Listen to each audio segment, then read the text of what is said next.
Can you talk about that? Because emotion is kind of a tricky word when you're talking about business. You're supposed to be bottom line focused and process focused and product oriented. So can you describe what you mean by emotion, emotional attachment or engagement? Yeah, I'll take a stab at it, and then Jennifer, please round it out. I guess it's interesting. It's a loaded word in business, and too often in my career, I had managers and bosses who, pegged me down a few notches in reviews for being too emotional and connecting too much emotionally with a job. And I think it's kind of weird. I don't understand it, because you think about how much time and energy you spend on the job. How can you not have a connection with it? What's the point of doing what you're doing? If there were no emotion in business, people wouldn't get excited about promotions. They wouldn't get bummed out when someone got promoted over them. They wouldn't get worried when there was a merger. The fact is, we are emotionally invested in the work that we do, and to pretend that that doesn't exist doesn't really serve anything.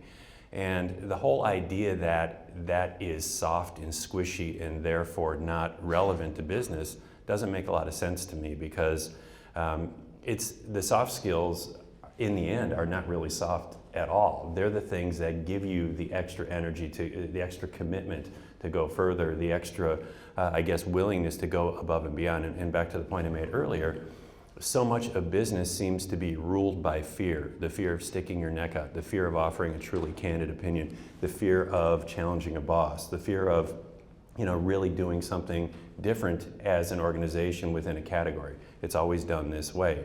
And I think the precondition that you have to get beyond that stuff is a willingness to bring your whole self into the job. What I marvel at, I spent about 18 years in big companies, and then I came to Second City. What I marvel at is the commitment that our actors have to have on stage when they're improvising. The fact is that they cannot do what they do if they're not fully engaged, if they're not fully willing to commit. Yet in business, we learned early on that to commit 100% is dangerous. To really put your neck out there is dangerous, that bad things happen when you do that. That if you're truly that way, the percentages aren't there. I think that it's okay to bring emotion into work. I believe it's okay to do that as long as doesn't mean that you wholly ignore the rational or business side of the equation. You have to run a sound business, but you also have to find a way to tap into the real reason that people are in their jobs and give them a reason beyond it's a paycheck. I'll build on that a little bit too, in that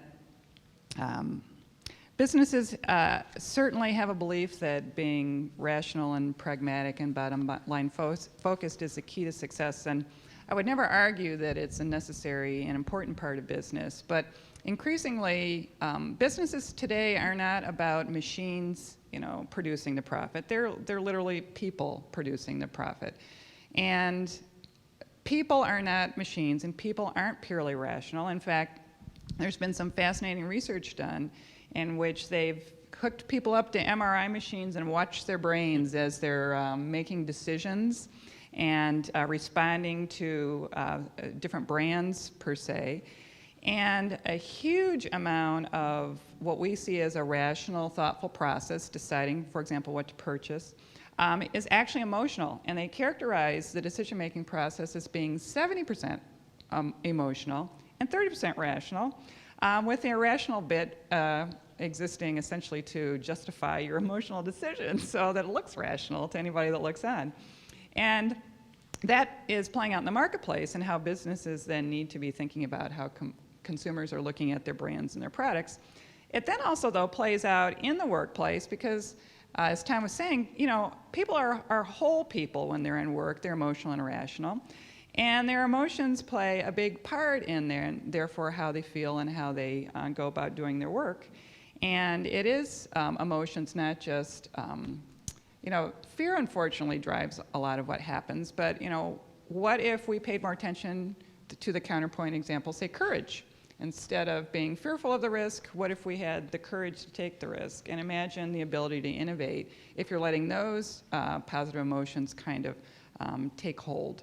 So it is more an emotional world than business likes to think. They see it as really messy and as you're saying, hard to quantify.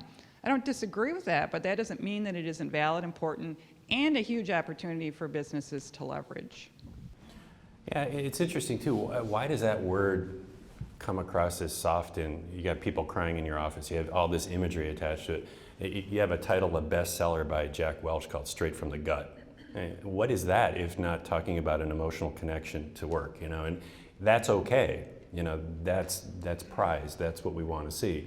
But somehow when we talk in these terms, we pretend that emotion means only one side of it. And, you know, I almost think we need to invent a new word, because if you're using that as a rationale to get things done, it's too easy to dismiss. It's sad, but it's true. And I feel like, you know, the terms need to change, and people need to understand that we're talking about the whole range of different kinds of, you know, human behaviors.